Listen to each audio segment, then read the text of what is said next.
têm deuses assim na parte da frente do carro ali, né? Esqueci o nome. No painel do carro, né? Nas ruas, milhares de lojinhas vendendo itens de adoração, pessoas nas calçadas se prostrando, adorando árvores, vacas nas ruas sendo adoradas e o povo passando fome. E eles são extremamente religiosos, e eles se esforçam para, de alguma forma, serem bem vistos por alguns dos deuses, dos milhões de deuses. E certamente você não escolheria a palavra paz para falar sobre a Índia. Apesar dessa manifestação, né, religiosa profunda, paz não é algo que você possa usar para descrever a Índia. Né? A gente tem aquela imagem de barulho, de muita gente, mas não de paz. A ideia da graça, Deus fazer paz conosco porque Ele quer, de forma gratuita, sem que nós mereçamos, é muito desconhecida no Oriente, mas infelizmente também é incomum nas igrejas evangélicas brasileiras, perto de nós. Essa ideia de que, de alguma forma, o favor imerecido de Deus vem ao nosso alcance por um presente é incomum, mas é transformadora, é maravilhosa, é revolucionária. E todos nós, mesmo nascidos dentro da igreja, mesmo expostos à graça, à pregação, nós temos dificuldade de compreender essa doutrina maravilhosa. Ela é grande demais para a nossa mente. Na verdade, todos nós nascemos com uma tendência de que, de alguma maneira, nós vamos nos acertar com Deus. De algum jeito, a gente vai conseguir remendar a história lá do pecado original, né? Adão e Eva, eu vou conseguir consertar isso. De alguma forma, nós imaginamos que nós vamos conseguir nos reconectar com Deus por algo que nós fizermos. É uma mentalidade de performance espiritual. Se eu fizer isso, se eu apertar esse botão, se eu sangrar meu joelho, de joelhos, subir na escadaria, ou se o meu dinheiro cair lá na caixinha, de alguma forma Deus vai se agradar de mim. Nós queremos merecer o favor de Deus pelo que nós fazemos. E essa disposição mental de querer receber o favor de Deus está tão entranhada em nós, há uma autojustificação espiritual no nosso chip, lá no nosso HD, que mesmo nós salvos, conhecendo a graça, bem-vindo Israel, né? Trazendo seus pais, a primeira vez que Israel vem na igreja, bonitinho. Mesmo nós sendo já salvos, nós temos a tendência de alguma maneira, buscar o favor de Deus na nossa caminhada com Cristo. Já salvos.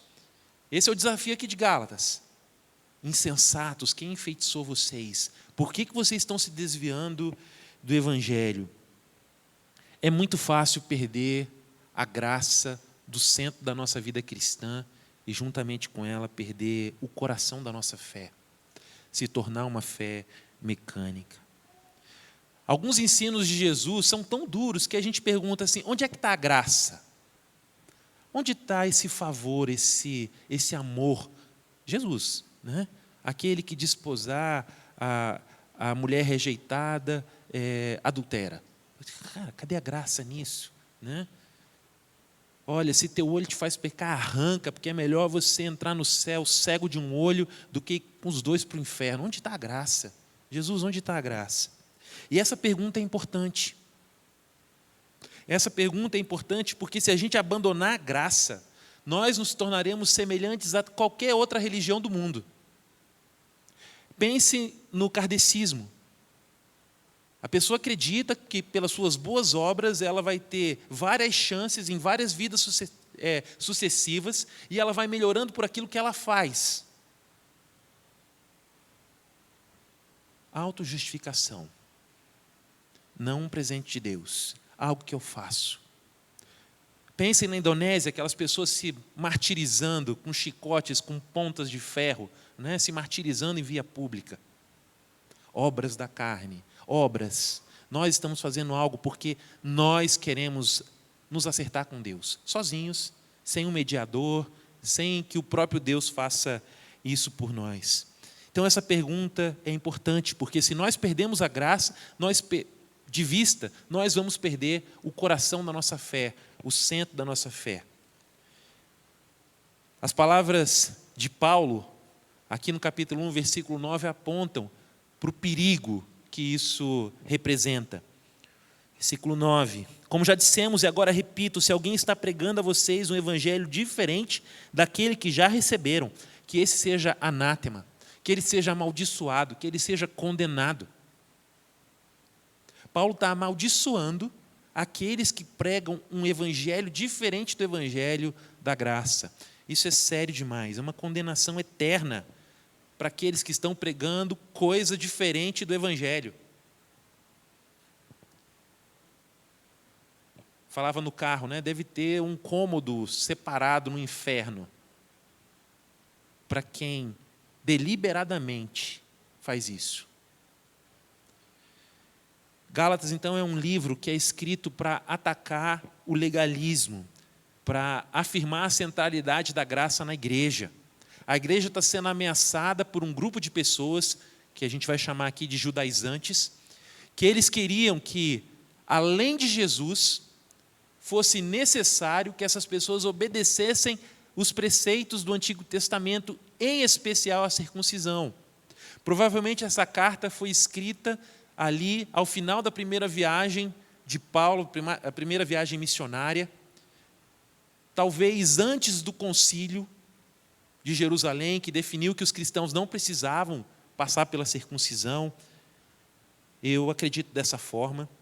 Mas Paulo está preocupado em ensinar essa igreja que estava nascendo a reconhecer a graça para poder reconhecer o erro, o desvio, o ensino contrário às Escrituras. Aquela igreja precisava de ensino para evitar o erro. Uma igreja que estava nascendo, crescendo e que era atacada por esse desejo que estava no coração dos Gálatas de autojustificação e está no nosso também.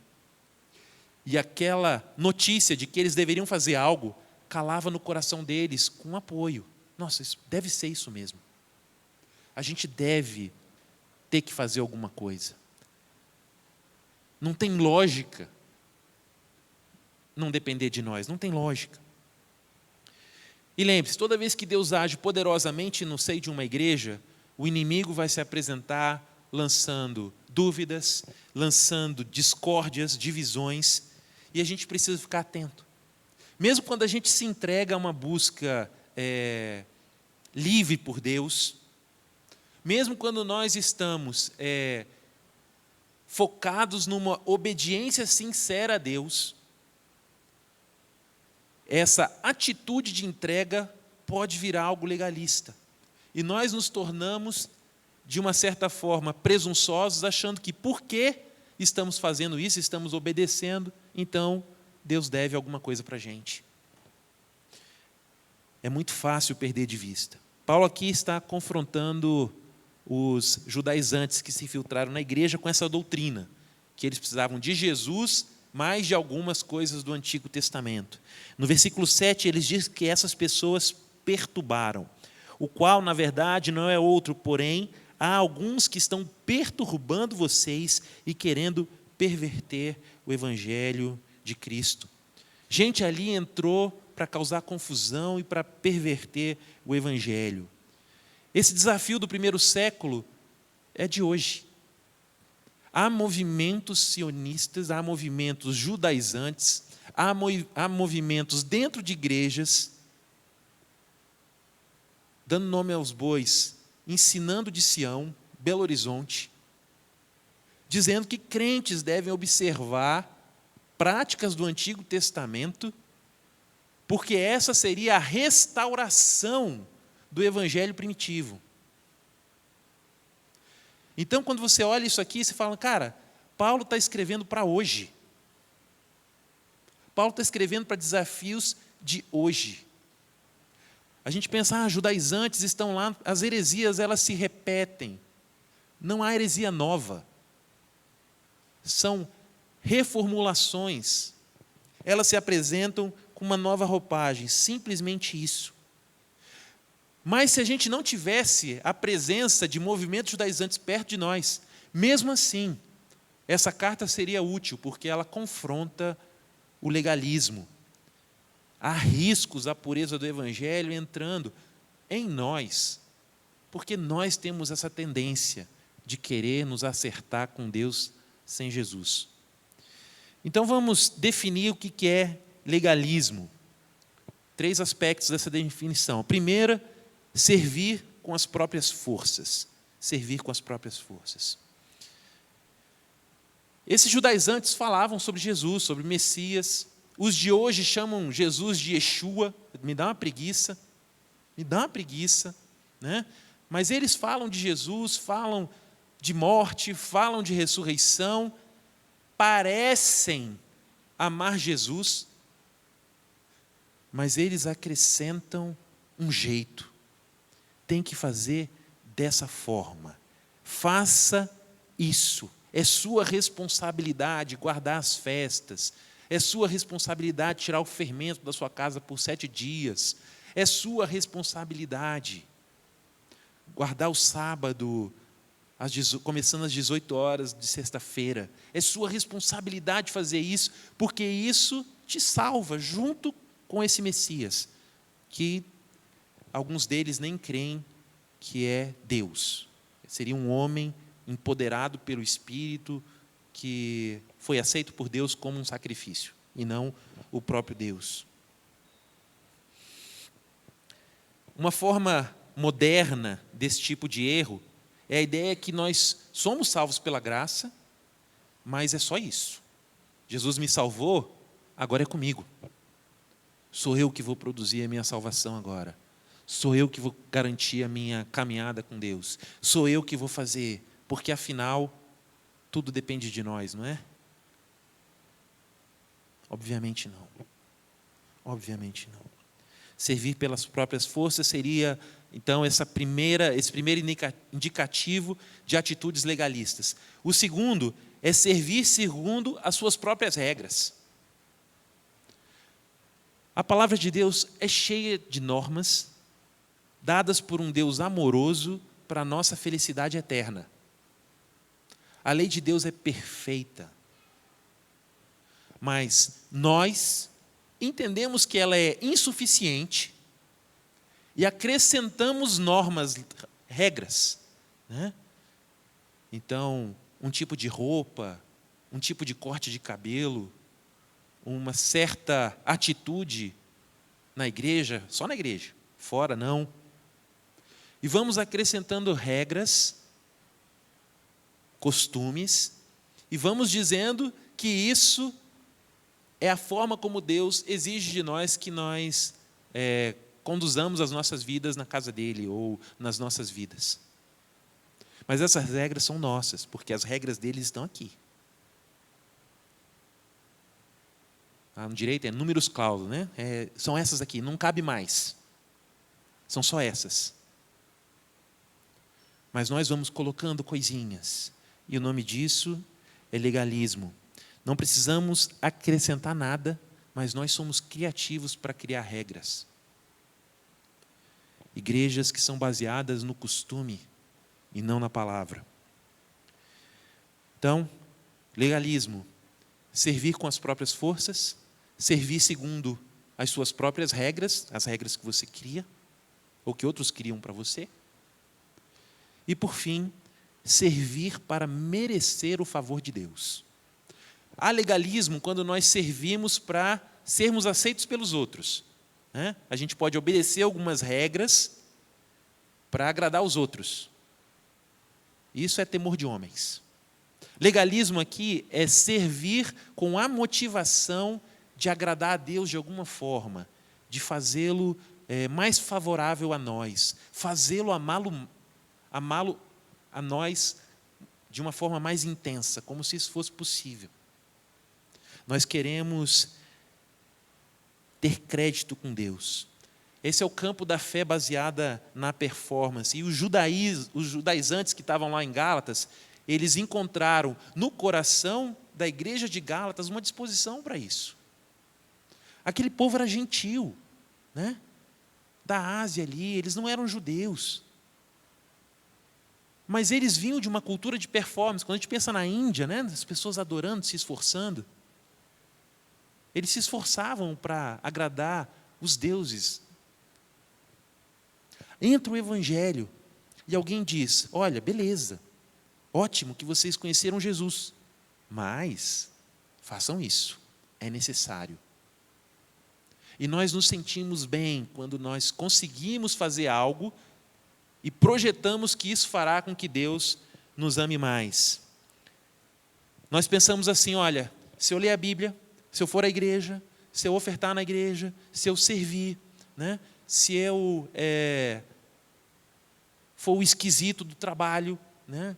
Se eu for um abstêmio e criticar os outros, se eu fizer isso, se eu fizer aquilo, então Deus vai estar me amando. Mas aí vem aquela variação que todos nós passamos na caminhada e nós não lemos a Bíblia como gostaríamos, não oramos da frequência que nós entendemos que deveríamos e que podemos, porque, como vimos em Efésios, temos livre acesso. Nós achamos que, de alguma forma, Deus está agora menos disposto a nos amar. Que a nossa performance não é suficiente, então Deus está triste, né? Chateado, o humor dele variou por causa da nossa performance, então nós estamos em maus lençóis. O legalismo, então, é essa deturpação séria do Evangelho, porque o Evangelho fala de um favor imerecido. Deus nos ama porque Ele quis nos amar, não porque nós mereçamos. E essa verdade serve tanto para a nossa salvação, quanto para a nossa caminhada de santificação. E nós vamos entrar nesse ponto rapidamente ainda nessa noite. Gálatas era o livro preferido de Lutero. Lutero vivia num tempo de extremo legalismo religioso. Extremo. Ele tinha que, pelas suas próprias forças, né, se martirizar, e ele fazia isso. Ele tinha que seguir regras, além da palavra de Deus, regras que a igreja impunha, né? Se você depositar uma moeda aqui, uma alma sairá do purgatório. E ele queria agradar a Deus. Lutero era um legalista. Quando ele entende que a justificação é só pela fé, aquele texto que nós vimos lá em Abacuque, que Paulo cita em Romanos 1, a justificação é pela fé, 1,16. Quando ele lê aquilo, e ele entende que a salvação é um presente de Deus que é recebido pela fé, então ele é liberto desse sistema religioso que o prendia, e ele passa a amar Gálatas. Ele passa a entender a graça, e ele começa até a se opor depois a alguns livros, como Tiago, dizendo que aquilo era legalismo, obras para salvação. Ele ama tanto a graça que ele quer desprezar as obras. Isso que acontece nele. Ele é convencido do erro que ele vivia e ele declara, olha, sola fide, sola gratia, né? Somente a graça, somente a fé, somente Cristo, somente as Escrituras. É isso. Somente a graça. E ele estava disposto a morrer pela graça. Estava disposto a morrer. É o mesmo zelo que Paulo tem aqui. E nós precisamos ter esse zelo como igreja pela graça. Esse zelo pela ideia de que Deus nos salva sozinho, de presente. Nós precisamos amar essa ideia. Precisamos lutar com essa mentalidade que está entranhada em nós, que nós podemos fazer algo para merecer o favor de Deus, para fazer com que Ele nos ame mais a partir da nossa performance. Nesse texto aqui a gente tem antídotos para o legalismo, né? Paulo se apresenta como o apóstolo, ele está sendo criticado por esses judaizantes que dizem, quem é esse Paulo, né? Para dizer que vocês estão livres das amarras do Antigo Testamento, quem é esse cara? A igreja começa a ficar em dúvida, né? Ameaçada por aquela doutrina que estava entrando. Talvez alguns crentes tenham se circuncidado, seguindo o conselho daquelas pessoas, e se achavam agora melhores que os outros. Não, a gente fez, agora vocês têm que fazer também, né?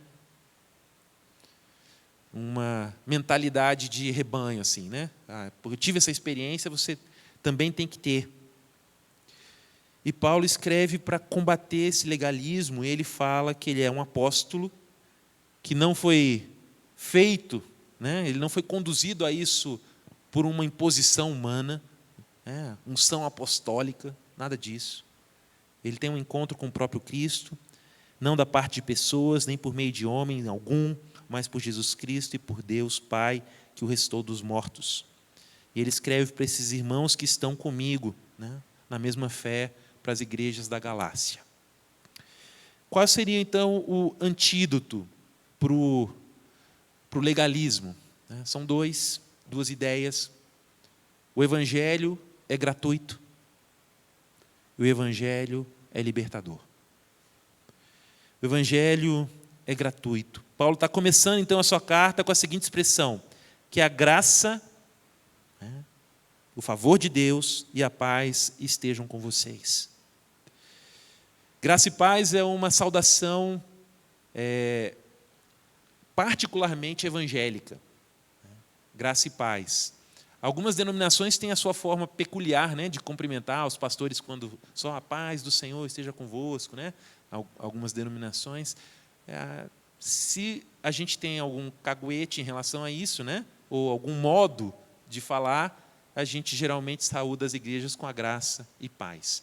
Foi o que o pastor Luiz André fez aqui, né, quando ele, graça e paz aos irmãos, né?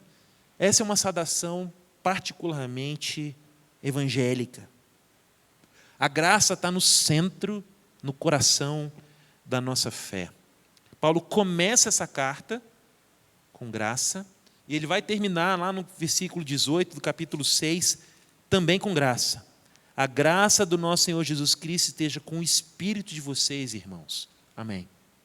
Ele começa com graça e ele termina com graça. Paulo cita graça 100 vezes nos seus escritos. Aqui em Gálatas, 7 vezes. Paulo é o apóstolo da graça, do favor imerecido de Deus. Ele está dizendo: a salvação é gratuita, o amor é gratuito, a misericórdia é gratuita, a provisão de Deus é gratuito, não é baseado naquilo que você faz, na sua performance, é na performance dele. Como é que isso se dá? E o texto vai mostrar que ela se dá por causa da obra de Deus Pai e da obra de Deus Filho. Como assim, pastor? Então, vamos ver primeiro o papel, aqui nesse texto, do Pai iniciando a salvação. Versículos 3 e 4. Que a graça e a paz estejam com vocês, da parte de Deus, nosso Pai. Aí lá no versículo 4. Segundo a vontade de nosso Deus e Pai. Ela vem da parte de Deus e ela é segundo a vontade de Deus.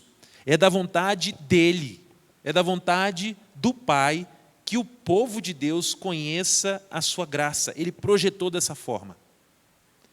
No texto que o pastor Kelvin leu na abertura, os versículos 13 a 16, observem uma transição que acontece. No 13 e 14, Paulo é o sujeito. Vamos lá. Porque vocês ouviram qual foi, no passado, o meu modo de agir no judaísmo, como de forma violenta eu perseguia a igreja de Deus e procurava destruí-la. Ele é o sujeito aqui. Na minha nação, quanto ao judaísmo, levava vantagem sobre muitos da minha idade, sendo extremamente zeloso das tradições dos meus pais. E aí ocorre uma transição. O sujeito ativo deixa de ser Paulo e passa a ser Deus, Deus Pai. 15. Mas quando Deus, que me separou antes de eu nascer e me chamou pela sua graça, achou por bem revelar-me seu Filho em mim, para que eu pregasse entre os gentios. Aí não fui imediatamente consultar homem. A graça é essa intervenção de Deus, que pega um fariseu zeloso, irado, um legalista raivoso, que queria o favor de Deus, que queria agradar a Deus, que queria preservar, a religião de Deus.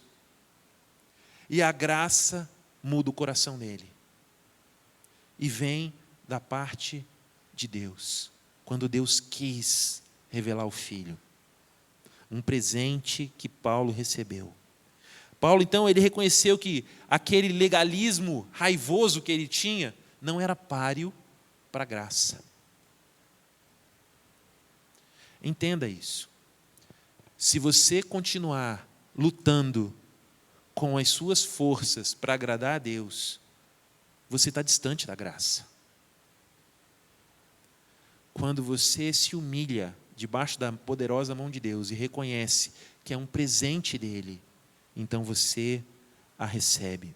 Deus chamou Paulo, Deus revelou seu Filho a Paulo, Deus mostrou quem era Jesus para Paulo, então ele é um novo homem.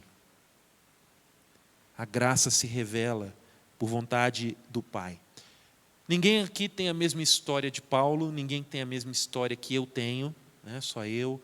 Cada um de vocês tem uma história particular, própria, de caminhada com Deus, mas todos nós compartilhamos, aqueles que já se encontraram com Jesus, todos nós compartilhamos da mesma história de redenção. Em algum momento, a graça invade o nosso coração e nós nos rendemos. Efésios capítulo 1, versículos 4 a 6, contam como, esses versículos contam como essa história comum, ela se desenrola. Antes da fundação do mundo, Deus nos escolheu nele, para sermos santos e irrepreensíveis diante dele. Em amor nos predestinou para ele, para sermos adotados como seus filhos, por meio de Jesus Cristo, segundo o propósito da sua vontade, para o louvor da glória da sua graça, que ele nos concedeu gratuitamente no amado. A graça nos leva a adorar a Deus. O legalismo nos leva a adorar a nós mesmos. Como eu sou bom, como eu sou melhor que o fulano, como eu sou melhor que o cicrano. Graças a Deus que eu não sou como aquele pessoal que estava pulando o carnaval, eu estava num retiro espiritual. Graças a Deus que eu não sou como essas pessoas. Esse é o legalismo, que brota no nosso coração de múltiplas formas. A graça vai dizer assim: miserável homem que sou, quem me livrará do corpo dessa morte? Quem me livrará? Graças a Deus, por Jesus Cristo. Isso precisa ser revelado pelo Pai. Por isso que Paulo, lá em Romanos 9,19, vai falar assim: não depende de quem quer, de quem corre, mas de Deus ter misericórdia. É necessário que Deus venha ao nosso socorro. Paulo não merecia misericórdia. Paulo não queria misericórdia. Ele fala que ele lutava contra a misericórdia, contra a graça. Ele recalcitrava contra ela. Ele era incomodado. Era a graça que perseguia Paulo, era a misericórdia que perseguia Paulo, e é a graça e a misericórdia que nos perseguem. Se você chegou aqui nessa noite achando que você está em busca de Deus e por isso Ele te deve alguma coisa, a história é outra. É Deus que, de alguma maneira insistente, fica colocando a graça perto de você. É Ele que nos busca. O prazer de Deus, então, não depende em nós, O prazer de Deus em nós não depende de nós o buscarmos. Parte dele. É Ele que origina isso. É da parte do Pai. Graça e paz estejam com vocês, versículo 3, da parte de Deus, o nosso Pai. Esse ensino levava os judaizantes a criticarem Paulo, né? Ah, como assim? Você está dizendo que não depende de nós, né? Então, pode pecar, né? Pode pecar, pode fazer o que quiser, né? Não vai mudar o que Deus sente por você. Então, pode pecar à vontade. É isso, Paulo, que você está ensinando? Você é um herege. Essa era a crítica que era feita à graça e a mesma crítica que é feita hoje. E Paulo, ele reage a essa crítica, né? Quem é você ensinando heresias? De duas formas. Primeiro, ele diz, lá em Gálatas 1 e também no capítulo 2, que esse evangelho não foi inventado por homens, não veio da parte de homens. O apostolado dele não vem, versículo 1, né? O apostolado dele não vem da parte de homens. Não é uma fábula inventada, não é algo que ele criou. Se nós fôssemos inventar uma história de redenção, nós seríamos os heróis. Começa por aí. Ah, eu fiz isso, fiz aquilo, eu fiz 40 dias de propósito, fiz 70 dias de jejum, e eu fiz aquilo, e eu li a Bíblia 30 vezes no ano, e eu fiz isso, eu fiz aquilo, então Deus teve que me engolir. Essa seria a história com as suas variações que nós criaríamos. E essa é a criação das histórias das religiões que existem, a parte do cristianismo. Todas elas envolvem mérito, algo que você faz. Só o cristianismo vai dizer que é um presente que vem de Deus. E Paulo está dizendo, isso não é invenção humana. Se fôssemos inventar, inventaríamos algo completamente diferente, que encheria o nosso coração de orgulho. Esse é o primeiro aspecto, né? Então, não é uma invenção humana. E o segundo aspecto é que é algo que vem de Deus. Seria o outro lado da mesma moeda. Isso vem de Deus. O Evangelho foi revelado por Deus. Não tem nada que dignifica o homem, a não ser Jesus Cristo, homem, na história do Evangelho. Nós somos os vilões. Essa é a verdade. Nós somos os perdidos. Nós somos os desgarrados. O nosso herói é Jesus. Essa é a verdade do Evangelho. O presbítero Fábio terminou, né, citando João Batista, né? Convém que ele cresça e que nós diminuamos. Essa é a atitude correta daquele que se depara com a graça. É o Evangelho revelado. Jesus encarnou. O Deus eterno se fez homem, habitou entre nós, nasceu de mulher, assumiu figura humana, viveu uma vida perfeita em nosso favor, morreu em nosso lugar pelos nossos pecados, ressuscitou ao terceiro dia, foi assunto aos céus. Ele foi acreditado diante dos homens como aquele que Deus escolheu para operar a grande salvação. Ele é o herói, nós não. E esse evangelho vai confrontar então todo o traço de orgulho que nós temos, que domina no nosso coração, que indica que isso é uma obra de Deus. O evangelho é uma obra de Deus porque confronta o nosso orgulho. Se fosse uma obra nossa, né, a gente ia estar dizendo, olha, você é o centro do coração de Deus, né? Oh, você, aí pega um versículo, né? Você é a menina dos olhos de Deus. Você.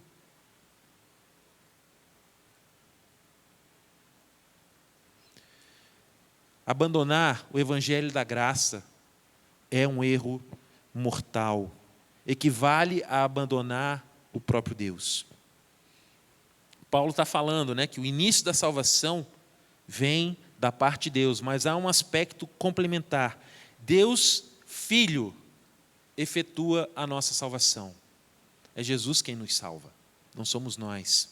Vem de Deus, é iniciada por Deus, é segundo a vontade de Deus, mas é feita, realizada, completa pela obra do Filho. Versículo 3. Que a graça e a paz estejam com vocês da parte de Deus, nosso Pai, e do Senhor Jesus Cristo. 4. O qual entregou a si mesmo, a preposição importantíssima, pelos nossos pecados, para nos livrar deste mundo perverso. A obra do Pai e do Filho estão completamente ligadas. A gente não vai falar da obra do Espírito aqui, porque não está no texto, né? Mas é uma obra, a salvação é uma obra de Deus. Paulo está enfatizando a sinergia, o trabalho, tanto de Deus Pai quanto de Deus Filho, no processo da nossa salvação. Pai e Filho estão intimamente ligados. O Pai inicia, é da vontade dele, é ele quem revela, é ele quem abre os olhos, né, aqui no texto que nós lemos, para que Paulo enxergue a revelação do Filho, mas é o Filho quem se entrega a si mesmo pelos nossos pecados para nos livrar deste mundo perverso. E essa é a verdade central do Evangelho. Jesus se entregou pelos nossos pecados. Não é algo que nós poderíamos fazer por nós mesmos. Se nós morrêssemos pelo nosso pecado, o que existiria seria justiça. Justiça. Se nós passássemos a eternidade no inferno, o que aconteceria seria justiça. Deus seria louvado pelos anjos, pela eternidade, e eles cantariam: o Senhor é justo, o Senhor é justo, o Senhor não tolera o mal, o Senhor não deixa o ímpio sem castigo. Mas Deus revela um outro traço dele, além da justiça, enviando o Filho para morrer pelos nossos pecados. Pelo significa, era responsabilidade de alguém fazer isso. Nossos pecados. Morte substitutiva. Jesus morre no nosso lugar. Morre ao invés de nós, para que a gente tenha vida nele. Paulo está dizendo, ele se entregou pelos nossos pecados. Ele usa essa expressão pelos no capítulo 2, versículo 20. Logo, já não sou eu quem vive, mas Cristo vive em mim. E esse viver que agora tenho na carne, vivo pela fé. Né? Essa ideia, eu vivo agora pelo que Cristo fez. E no 3,13, Cristo nos resgatou da maldição da lei, fazendo-se Ele próprio maldição em nosso lugar. Cristo nos resgatou da maldição da lei, fazendo-se Ele próprio maldição em nosso lugar, porque está escrito: maldito todo aquele que for pendurado no madeiro. Na NAA ele usou uma outra expressão e não o pelo aqui. Então, o apóstolo está dizendo o seguinte: Jesus se entregou no nosso lugar, por causa dos nossos pecados. Ele suportou o julgamento divino que era nosso. Ele pagou a nossa dívida. Então, o prazer de Deus em nós está baseado na performance de Jesus. Entendam isso. É crucial. Não está atrelado à nossa performance. Graças a Deus. Porque a gente pisa, né, no caco toda hora. Graças a Deus. Graças a Deus, a nossa posição pacificada em relação ao Pai foi conquistada pelo Filho. E por isso ela é segura. Por isso ela é firme. Por isso ela permanece. Porque não depende de nós.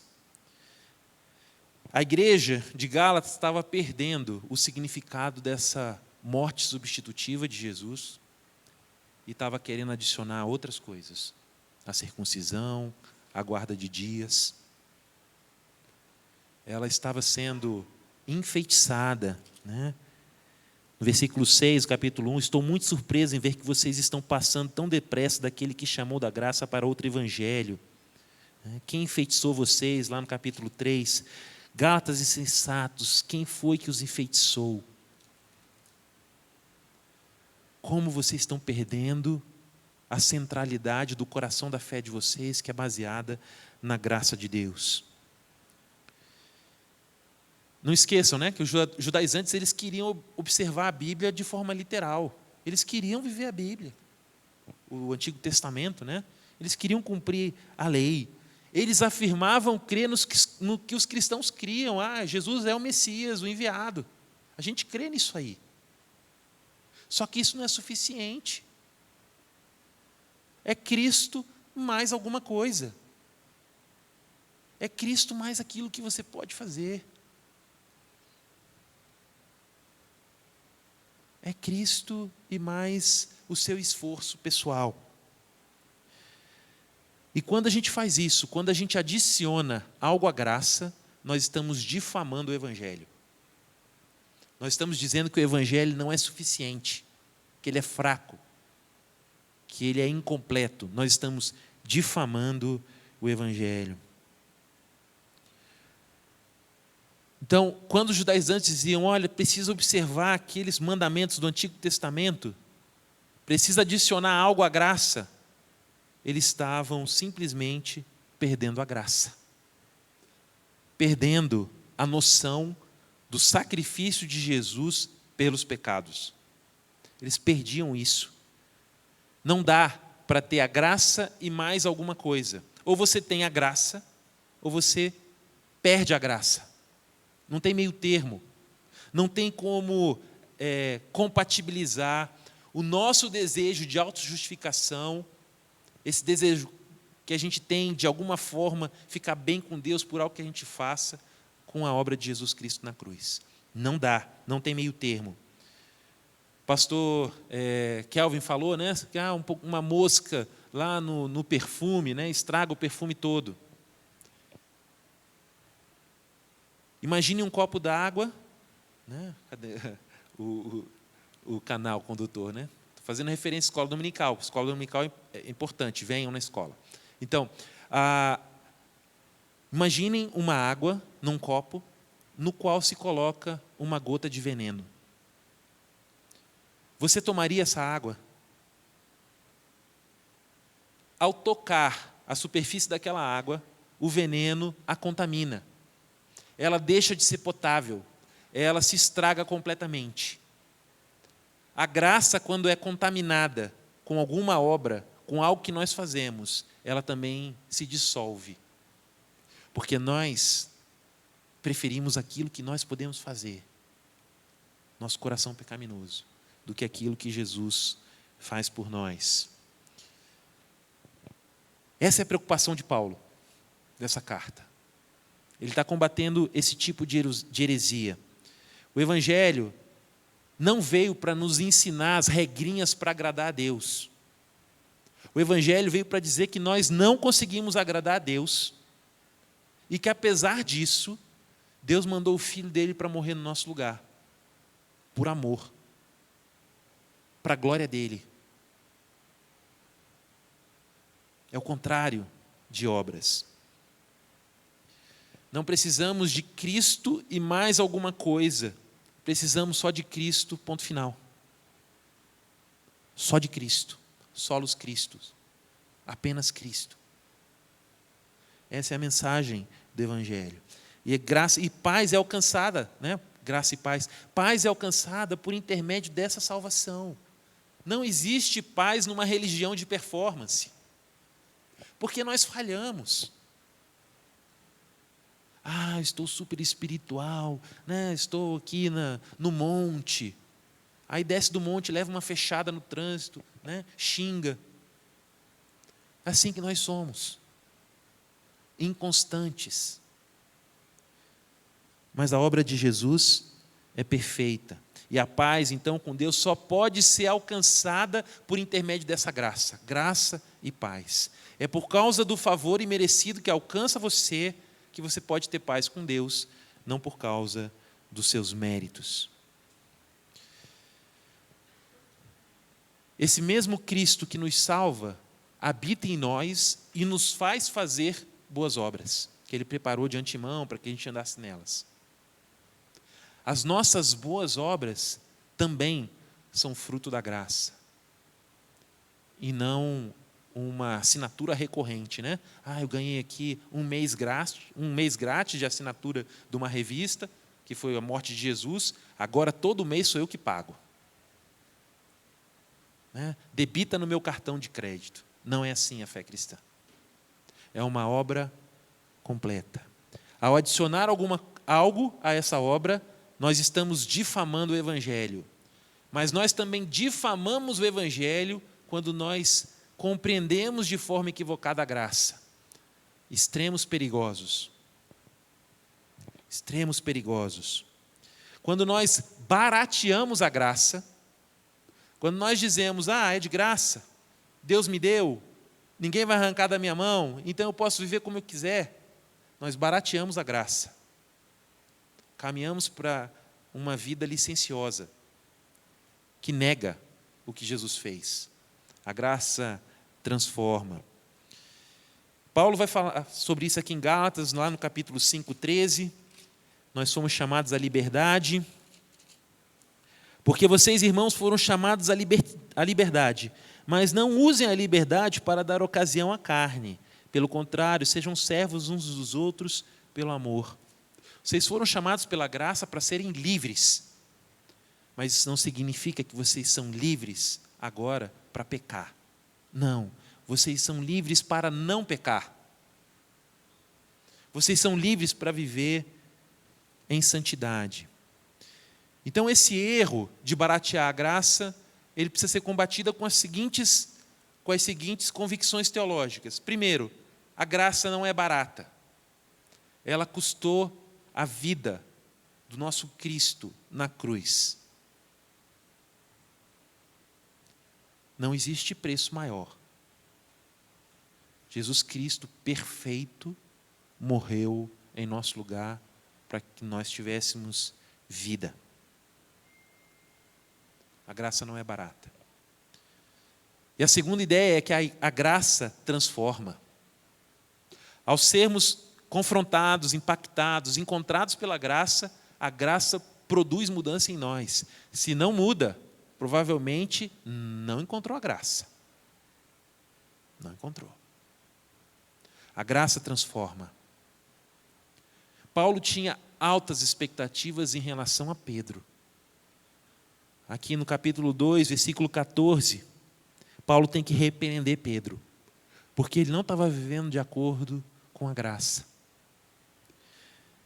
Quando, porém, vi que não procediam corretamente segundo a verdade do Evangelho, eu disse a Cefas na presença de todos: se você que é judeu vive como gentil e não como judeu, por que quer obrigar os gentios a viverem como judeus? Pedro, você encontrou o Evangelho, é o Evangelho da graça. Por que você quer obrigar as pessoas a viverem, gentios viverem como judeus? Você é repreensível, porque você não está vivendo de acordo com a graça que te alcançou. A graça, então, transforma, ela demanda mudanças, porque ela é tão maravilhosa que nós respondemos à graça com mudanças. Agora a gente precisa ser honesto, né? Tem partes da Bíblia que parecem conflitantes. Jesus falou para o jovem rico lá: vai, vende tudo que tem e terás um tesouro no céu, né? Como é que é? Eu vendo, aí eu tenho. Isso parece legalista, só que a gente não tem coragem de falar, não, Jesus não é legalista, né? Aí a gente vai lá, por exemplo, Mateus 7, 26, 27. Todo aquele que ouve as minhas palavras e não as pratica é comparado a um homem insensato que construiu sua casa sobre areia. Caiu a chuva, transbordaram os rios, sopraram os ventos, bateram com força contra aquela casa e ela desabou, sendo grande a sua ruína. Ora, se você obedecer, é sobre a rocha.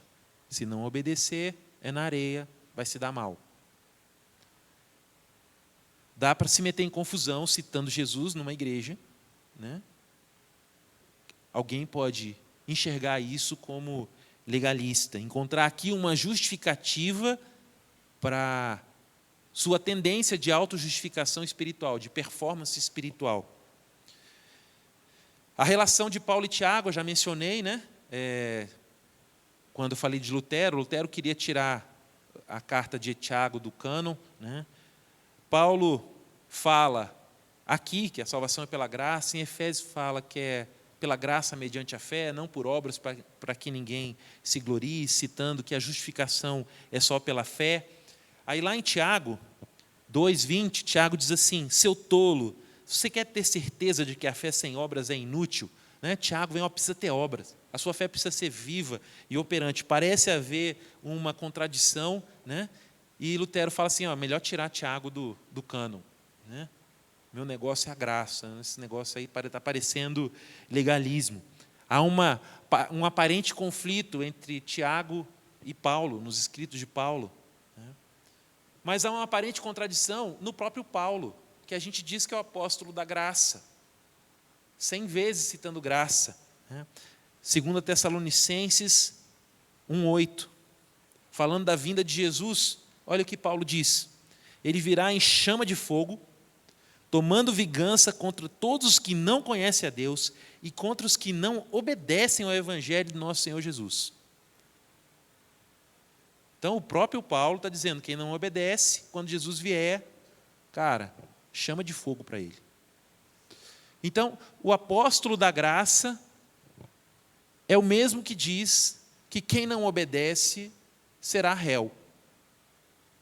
Uma aparente contradição. Como é que a gente evita chamar Paulo de legalista? Se é o cara que está defendendo a graça aqui, né?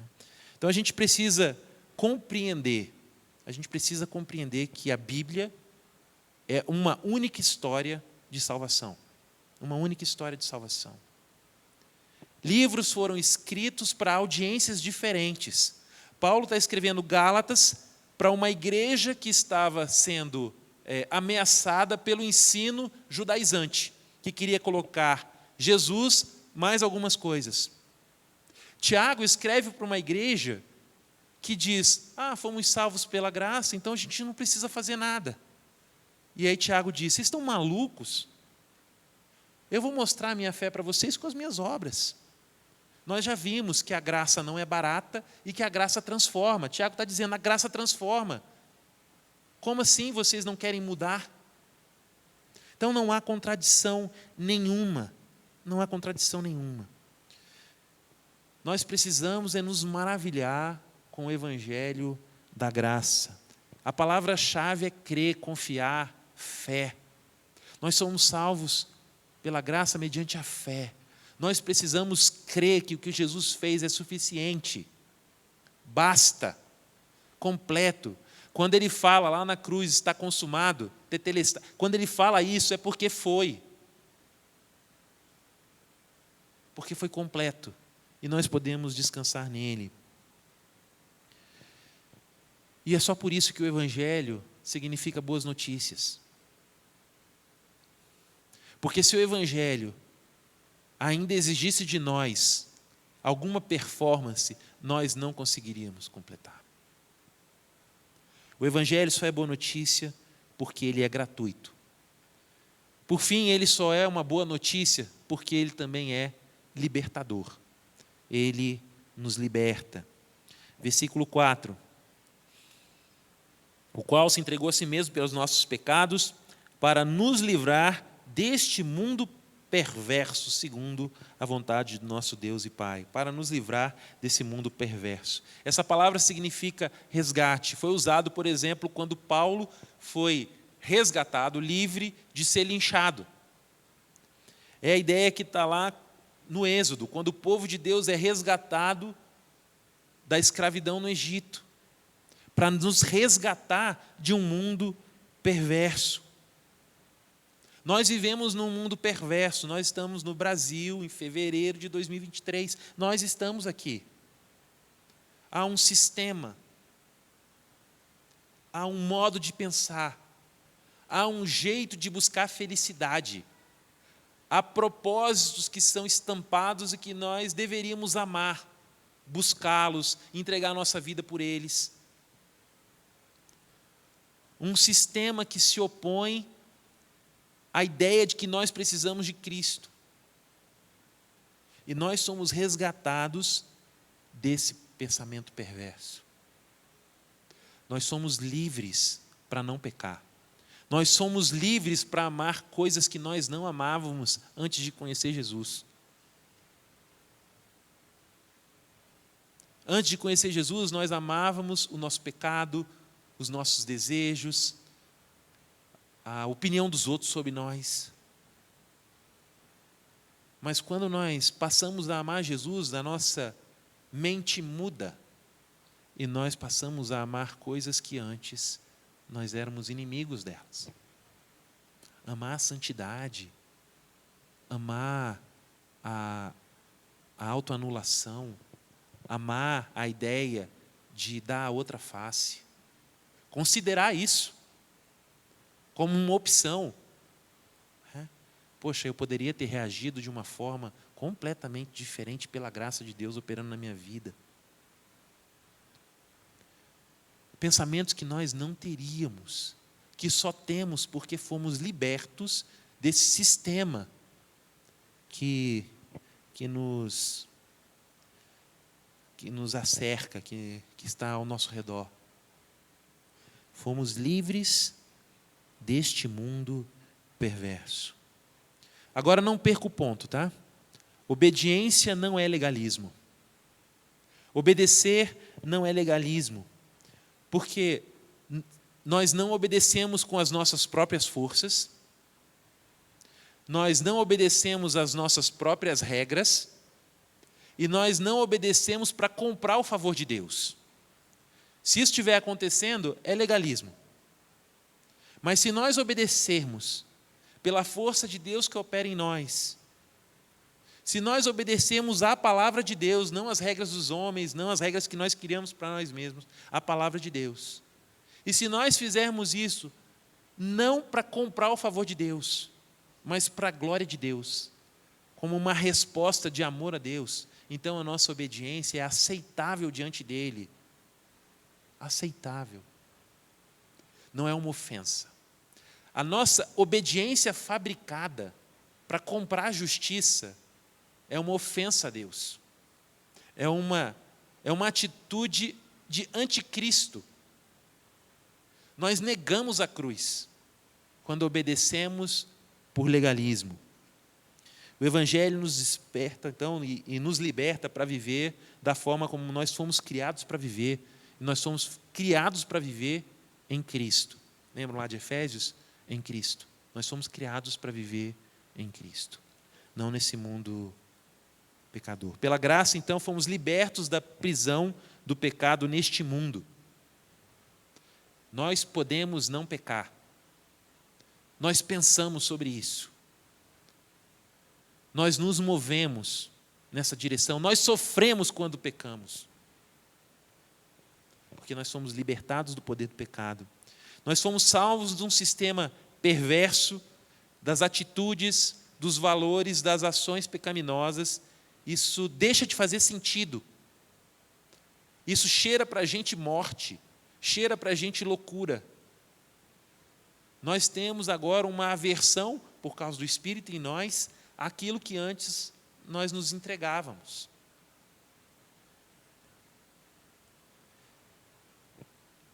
As ordens duras de Jesus, as ordens duras de Paulo, entrega para Satanás para ver se salva, a alma. As ordens duras passam a ser reconhecidas como atos de amor de Deus em nosso favor. E nós recebemos poder para, com alegria, nos submetermos a elas. E isso não é legalismo. Porque Cristo está vivo, porque Ele vive em nós, porque o Espírito dEle habita em nós, então nós temos poder para obedecer. Nós somos livres para obedecer. Obediência pode ser legalismo, se não for feito com as forças que recebemos de Deus para obedecer às regras do próprio Deus e com a finalidade de glorificar a Deus e não de comprá-lo. E ele termina dizendo que isso tudo aconteceu segundo a vontade de Deus Pai, a quem seja a glória para todos sempre. Amém. Glória para todos sempre, amém. Uma proclamação da glória de Deus. Nos versículos 15 a 16, né, fala que ele foi salvo, Deus me separou antes de eu nascer, me chamou pela sua graça, achou por bem revelar seu Filho, para que eu pregasse entre os gentios. Paulo encontrou a graça, é a última ideia, a gente está acabando.